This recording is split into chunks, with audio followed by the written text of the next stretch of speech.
Continuando a nossa aula sobre introdução ao Novo Testamento, o Império Romano foi fantástico. O Império Romano, ele teve vários aspectos positivos e negativos, mas o Império foi fantástico. E ele dominou todo o mundo de então, com exceção da Índia e de outros lugares, mas o Império Romano ele colocou ordem no mundo da época.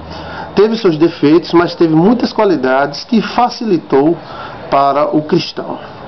Paulo fundou muitíssimas igrejas utilizando as estradas romanas, as estradas que os romanos fizeram como vias. Além da segurança que as estradas ofereciam, era justamente o que Paulo queria: estradas para ir para um destino. E esse destino era fundar igrejas. Paulo, com certeza, foi o apóstolo que mais trabalhou do Novo Testamento. Pedro não chegou nem aos pés de Paulo. Paulo realmente foi muito agressivo no sentido de fundar a igreja. Ele trabalhou mais do que todos eles.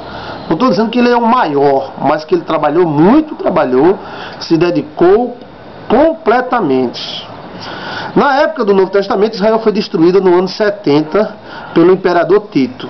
E não ficou pedra sobre pedra. O imperador Tito, ele fez um cerco a Jerusalém, e esse cerco durou alguns meses. Ele deixou o povo lá, nem entrava ninguém e nem saía ninguém. Com isso, o povo ficou com muita fome. Houve um enfraquecimento da população dos judeus, dos soldados que estavam lá cercados lá nos muros de Israel, e o imperador Tito do lado de fora com a sua tropa. A tropa, pelo outro lado, ficava ansiosa para atacar aquela cidade, e o imperador Tito, não, deixa dar um tempo. Alguns meses se passaram, e o imperador Tito dando essa trégua de fome para Israel. Quando chegou a hora, os romanos atacaram e massacraram todo mundo de Israel. Foi sangue na canela, Inclusive alguns dizem que essa frase surgiu daí. Eles mataram todos, estavam todos com muita fome, muito fracos, e isso facilitou para o exército do imperador Tito, que destruiu a cidade. Dentro da cidade, o imperador quis o ouro do templo, que existia muito ouro em cima, no teto do templo, e o imperador queria esse ouro, e mandou encher o templo de madeira, de paus, para tocar fogo, a tal ponto que esse ouro derretendo cairia no chão e ele pegaria o ouro, Então eles fizeram isso, passaram semanas enchendo o templo de lenha, de paus, de árvores, e tocaram fogo. O fogo foi terrível, então o ouro derreteu. Só que quando o ouro derreteu, veja bem que interessante essa história de Israel. O ouro derreteu e se infiltrou nas paredes do templo, indo para o alicerce do templo. Quando o fogo parou, o imperador Tito procurou o ouro, tinha pouquíssimo ouro entre as cinzas. Cadê o ouro que estava aqui em cima? Alguém disse, escorreu pelas brechas das paredes e desceu para o alicerce. Então o imperador deu a ordem, arranquem pedra, todas as pedras do alicerce. E daí se cumpriu o que o Senhor Jesus Cristo disse: não ficará pedra sobre pedra que não seja arrancada. Olha, arrancaram tudo atrás do ouro do templo. Se cumpriu o que Jesus falou. Jerusalém, depois da destruição do imperador Tito, no ano 70, ficou deserta por muitos anos. Ficou cheio de mendigos e pobres, coitados, que ficaram por ali moribundos, que não ofereciam um perigo ao imperador Tito. Com isso, Israel ficou deserta, e se cumpriu novamente o que o Senhor Jesus Cristo falou: vossa casa ficará deserta. Não que Jesus Cristo queria que aquilo acontecesse, mas Jesus Cristo viu que aquilo iria acontecer. E a casa de Israel ficou deserta. Para você que é aluno do Seminário Teológico Luz Online, fica essa observação. Aqueles lugares que o cara diz, olha, Jesus sentou aqui, Jesus tomou banho ali, Jesus foi batizado acolá. São todos lugares fictícios. Supomos, acreditamos. Aquilo ali são coisas para impressionar turistas e ganhar muito dinheiro, que eles ganham muito dinheiro.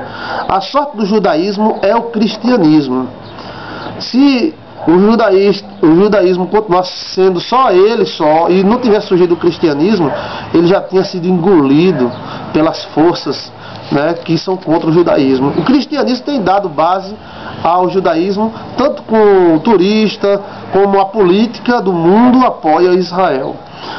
Então aquele lugar, esse túmulo aqui, Jesus Cristo foi sepultado aqui, aquilo é dedução.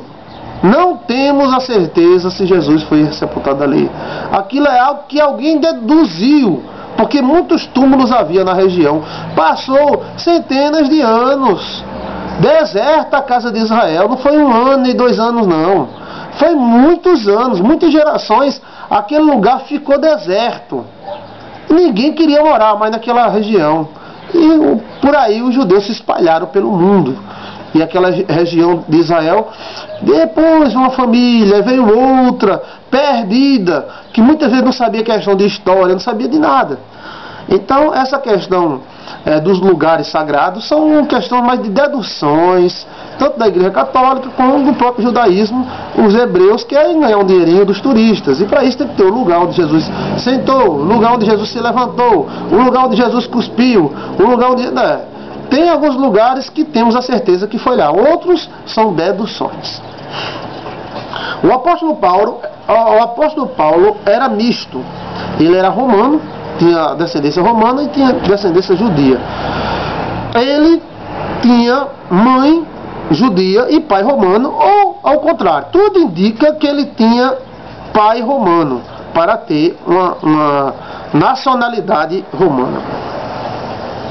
Todo o Testamento, todo o Novo Testamento foi escrito no grego koiné, que foi a língua que os romanos colocaram para ser. A língua grego koiné, né? Que era como se fosse um inglês, hoje muito mais do que o inglês. Quase todo mundo falava o grego koiné, todo mundo dominado pelos romanos. Os livros do Novo Testamento foram escritos em grego koiné, com exceção de Mateus, que foi escrito em aramaico. Aí você vai ver mais adiante nas outras aulas que às vezes a língua hebraica, às vezes a língua aramaica é chamada de hebraica, porque é a língua dos hebreus também. E aí é uma confusãozinha, mas na época de Jesus se falava aramaico. E o livro de Mateus foi escrito em aramaico. O cânon do Novo Testamento levou em conta a proximidade dos escritores das cartas, ou seja, a proximidade dos escritores das cartas com Jesus, porque existia centenas de livros, e esses livros, muitos deles foram rejeitados porque não sabiam quem era o escritor, com exceção do livro de Hebreus. O livro de Hebreus foi o último livro escrito, colocado no cânon da Bíblia, porque ele não tem autor certo. O autor do livro de Hebreus ninguém sabe. Deduzimos que é Paulo, mas não existe nenhuma citação de nenhum amigo de Paulo, não existe a citação do próprio apóstolo Paulo se identificando. A carta não tem identificação do autor, então nós não sabemos quem realmente foi o autor da carta aos Hebreus. Existiam vários livros, na maioria deles influenciados pelo gnosticismo, e por isso não entraram na Bíblia. Livros fantasiosos, na maioria desses casos, coloque aí nas suas anotações. Esses livros, né, que não foram canônicos do Novo Testamento, são apocalípticos, falam sobre destruição, morte e tal. Alguns são fantasiosos demais e com sabedoria eles foram rejeitados. O gnosticismo, ele abalou a igreja, né, ele existia muito. Gno, conhecimento, né, significa conhecimento, e o gnosticismo combateu a igreja desde o início dela até mais ou menos meados dos anos 500 depois de Cristo. A maioria das igrejas foram fundadas pelo apóstolo Paulo. O apóstolo Paulo trabalhou com gosto. Ele foi o apóstolo que mais trabalhou. Fundou muitas igrejas. O Novo Testamento, a maioria deles foi escrito por Paulo e exalta a fé, independente dos rituais judaicos. Não preciso ser hebreu, judeu, para ser salvo, para ser de Deus. Preciso de fé, preciso de obediência à palavra dele. E isso foi a grande mensagem deixada por Paulo nas suas cartas e pelos demais apóstolos também, que a fé em Deus é quem dá a salvação para o homem, e não os rituais e costumes judaicos, que respeitamos, mas são deles para eles, né, como circuncisão, festas de lua novas, festas de Pentecostes e outras festas que são bonitas, muito maravilhosas, mas são para os judeus. Somos gentios e apóstolo Paulo foi o apóstolo dos gentios. Vamos continuar? Introdução ao Novo Testamento.